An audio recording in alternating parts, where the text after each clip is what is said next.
Hi friends, ನಿಮ್ಮೊಂದು ಬೇಸಿಗೆಗೆ ಒಂದು ಒಳ್ಳೆ ಊಟದ ರೆಸಿಪಿ ಹೇಳ್ಕೊಡ್ತೀನಿ. ತಂಪಾಗಿರುತ್ತೆ, ಆರೋಗ್ಯವಾಗಿರುತ್ತೆ, ತಾಕತ್ತಾಗೂ ಇರ್ತೀವಿ. ನೋಡಿ, ಇದು ದ್ರಾಕ್ಷಿ ಹಣ್ಣು ಕಾಣ್ತದಲ್ವಾ? ಇದು ಬಾಳೆಹಣ್ಣು. ಏನು ಮಾಡಬೇಕು?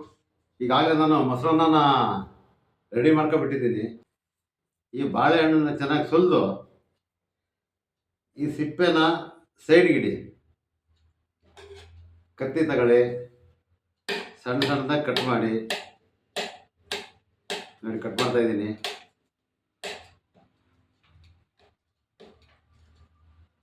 ಈ ಅನ್ನಕ್ಕೆ ಹಾಕೊಳ್ಳಿ, ಮೊಸರನ್ನಕ್ಕೆ. ಹಾಗೇನೆ ದ್ರಾಕ್ಷಿ ಎಣ್ಣೆ ಹಾಕೊಳ್ಳಿ. ಎಷ್ಟು ಬೇಕಾದ್ರೂ ಹಾಕೊಳ್ಳಿ, ಚೆನ್ನಾಗಿರುತ್ತೆ, ತಿನ್ಬೋದು.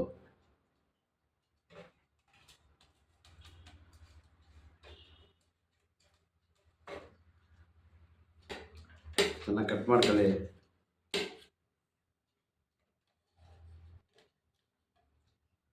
ಈ ಮೊಸರನ್ನಕ್ಕೆ ಚೆನ್ನಾಗಿ ಮಿಕ್ಸ್ ಮಾಡ್ಕೊಳ್ಳಿ. ಚೆನ್ನಾಗಿ ಮಿಕ್ಸ್ ಮಾಡ್ಕೊಂಡು ಈ ಬಿಸಿಲು ತೆಗೆಗೂ ಅದಕ್ಕೂ ಮೈ ಶಾಖ ಬಂದ್ಬಿಟ್ಟಿರುತ್ತೆ, ದೇಹಕ್ಕೆ ತಂಪು ಬೇಕು. ಈ ಮೊಸರನ್ನ ತುಂಬ ಒಳ್ಳೆಯದು, ಬಾಳೆಹಣ್ಣು ಇವೆಲ್ಲ ತುಂಬ ಒಳ್ಳೆಯದು. ನೋಡಿ, ಎಲ್ಲ ರೆಡಿ ಮಾಡ್ಕೊಂಡಿದ್ದೀನಿ. ನಿಮ್ಗೆ ಬಿಟ್ಟು ತಿನ್ನೋಕ್ಕೆ ಮನಸ್ಸಿಲ್ಲ, ಆದರೂ ನಿಮಗೆ ಹಿಂಗೆ ತೋರಿಸ್ತಾ ಇದ್ದೀನಿ. ದಯವಿಟ್ಟು ತಿನ್ನಿ, ನಾನು ತಿಂತಾಯಿದ್ದೀನಿ.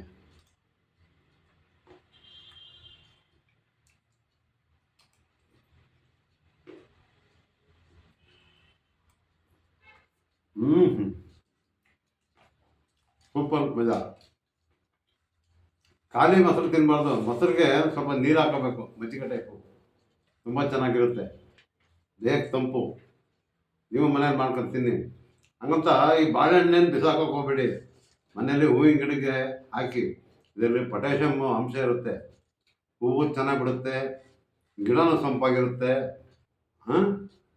ನೀವು ಮಾಡಿ ತಿಂತೀರಿ ತಾನೇ? ನಾನಂತೂ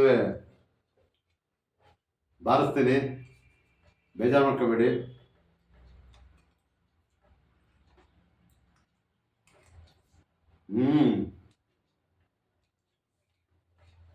ಸೂಪರ್.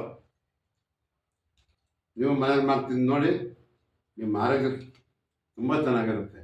ಈ ಬೇಸಿಗೆಗಂತೂ ತುಂಬ ಒಳ್ಳೆಯದು. ಮಾಡ್ತೀರಲ್ವಾ? ನಾನಂತೂ ಇವಾಗ ಸಂಚೇರಿ ಬಾರಿಸ್ಬಿಡ್ತೀನಿ. ಬಾರಿಸ್ದಾ? ಹಾಗೆ ಇನ್ನೊಂದು ನಿಮಿಷ, ಮೊಸರನ್ನಕ್ಕೆ ಹಸಿರು ಮೆಣಸಿಗೆ ಹಾಕಬೇಡಿ, ಖಾರ, ಹೊಟ್ಟೆ ಉರಿ ಬಂದ್ಬಿಡುತ್ತೆ.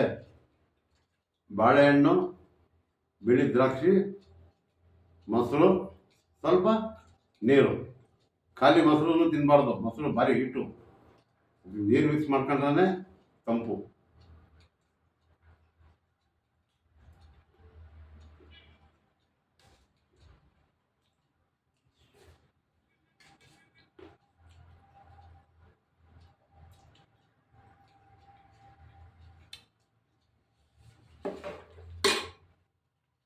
ನೋಡಿ, ಇಲ್ಲಿ ಸ್ವಲ್ಪ ದ್ರಾಕ್ಷಿ ಇದೆ.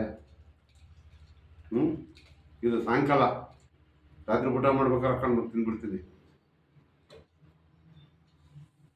Thank you friends, thank you.